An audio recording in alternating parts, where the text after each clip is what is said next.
दीक्षाभूमीसाठी Chanda club ground उपलब्ध करावे, पत्र परिषदेत मागणी। वरोरा नाका परिसरातील चांदा क्लब ग्राउंड दीक्षाभूमीला देण्यात यावे यासाठी मागणी करण्यात आली आहे। या मागणीवर शासन निर्णय होईस्तोवर आगामी 4 दिवसीय धम्मचक्र अनुवर्तन दिन महोत्सवासाठी चांदा क्लब ग्राउंड उपलब्ध करून देण्यात यावे, तसेच धम्मचक्र अनुवर्तन महोत्सवात योग्य सुव्यवस्था करण्याची मागणी बहुजन हितकारिणी सभाचे संस्थापक अध्यक्ष बंडू नगराळे यांनी जिल्हा प्रशासनाकडे केल्याची माहिती श्रमिक पत्रकार भवनात आयोजित पत्रकार परिषदेत दिली। काही दिवसांपूर्वी चांदा क्लब हे दीक्षाभूमीला देण्यात यावे तसेच अन्य मागणीला धरून बंडू नगराळे यांनी जिल्हाधिकारी कार्यालयासमोर आंदोलन केले होते। यासाठी समाज बांधवांचे मोठ्या प्रमाणात समर्थन देखील मिळाले होते। शासन निर्णय होईस्तोवर 14 ते 17 ऑक्टोबरपर्यंत चांदा क्लब ग्राउंड धम्मचक्र अनुवर्तन दिन महोत्सवासाठी उपलब्ध करून देण्यात यावे यासाठी चंद्रपूर दीक्षाभूमी समोरील चांदा क्लब ग्राउंडचे 40 फूट वॉल कंपाऊंड तोडून 2 वे लोखंडी स्लाइडिंग गेट करावे, जेणेकरून कार्यक्रमाच्या वेळेस ग्राउंडवर ये जा करणे सोयीचे जाईल। VVIP सर्किट हाऊसला तोडण्याचा प्रस्ताव तत्काळ खरीच करण्यात यावा आणि तिथे डॉक्टर बाबासाहेब आंबेडकर राष्ट्रीय स्मारक बनविण्याकरिता शासनाकडे पाठपुरावा करावा। चांदा क्लब ग्राउंडवर अस्थायी स्वरूपाची स्वच्छतागृहे, पिण्याचे पाणी व इतर साहित्याची व्यवस्था करावी। मागील वर्षी महोत्सवाच्या दरम्यान प्रचंड गर्दी झाल्याचे चेंगराचेंगरीची स्थिती निर्माण झाली होती।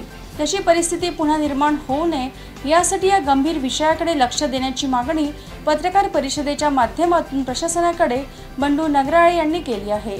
पत्रकार परिषदेला बंडू नगराळे, अंकुश वाघमारे, सुरेश नारनवरे, ॲडव्होकेट पूनमचंद वाकडे, विवेक कांबळे, पंकज ताळे, बंडू ठमके, विद्याधर लाडे, सुभाषचंद्र ढोलने, लहुजी मरसकोल्हे, सिद्धार्थ शंभरकर उपस्थित होते।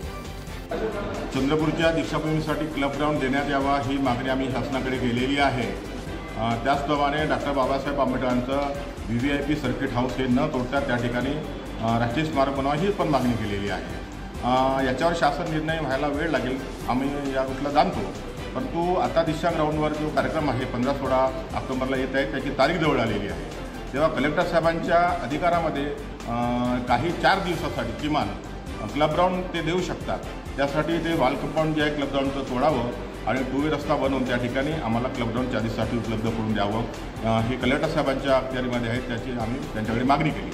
त्याचप्रमाणे क्लब ग्राउंडवर जेव्हा आपल्या दीक्षाभूमी कार्यक्रम चालतो त्यावेळेस गर्दीचा फायदा घेऊन काही जे असामाजिक तत्त्व तिथे शिरतात आणि ते महिलांसोबत बॅट टच किंवा काही प्रसंग असे घडतात त्याच्यामुळे CCTV कॅमेरे जे आहेत ते सर्वत्र म्हणजे क्लब ग्राउंडवर सुद्धा आणि इथे आपल्या दिशा ग्राउंडवर आणि त्याचप्रमाणे प्रियदर्शनी चौकापासून या स्मारकापर्यंत ITI आणि दीक्षाभूमीपासून तर आपल्या संत करोना चौकापर्यंत CCTV कॅमेरे असावेत आणि त्यांचं कंट्रोलिंग असावं पोलीस प्रशासनाकडे ही मागणी केलेली आहे।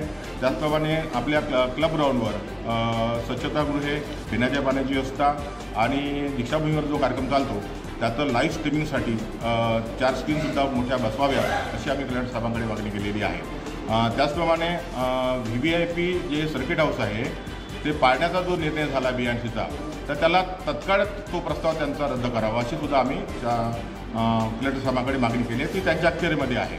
पुढे काय व्हायचं ते स्मारक व्हायचं त्याला वेळ लागेल काय ते पुढे बघू, शासन तो निर्णय घेईल, परंतु तत्काळ त्याला पाडण्याचा जो काही प्रस्ताव झालेला आहे तो थांबवण्यात यावा अशी आम्ही आग्रही मागणी कलेक्टर साहेबांकडे केलेली आहे। आणि कलेक्टर साहेबांनी आम्हाला 1-2 दिवसाची वेळ मागितली आहे।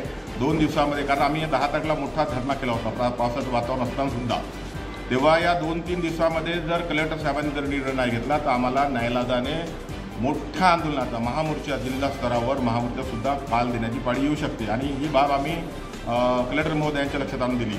त्यामुळे त्यांनी आम्हाला 2 दिवसामध्ये याबद्दल काही चर्चा करून तुम्हाला सांगतो म्हणून त्यांनी आम्हाला सांगितलं आहे की आम्ही तुम्हाला बोलवून घेऊ 2 दिवसामध्ये आणि याच्यावर काय तोडगा निघते बघू असं बोललेले आहे। आम्ही 2 दिवस वाट बघणार आहोत आणि 2 दिवसामध्ये जर यावर ज्या आमच्या मागण्या आहेत त्यावर जर सकारात्मक जर तोडगा निघाला नाही तर मग आम्ही नाईलाजाने मोठं आंदोलन जे आहे ते त्या ठिकाणी उभारणार आहोत आणि त्याची लवकरच आम्ही डेट जी आहे ते जाहीर करणार आहोत, असं काल देणार आहोत।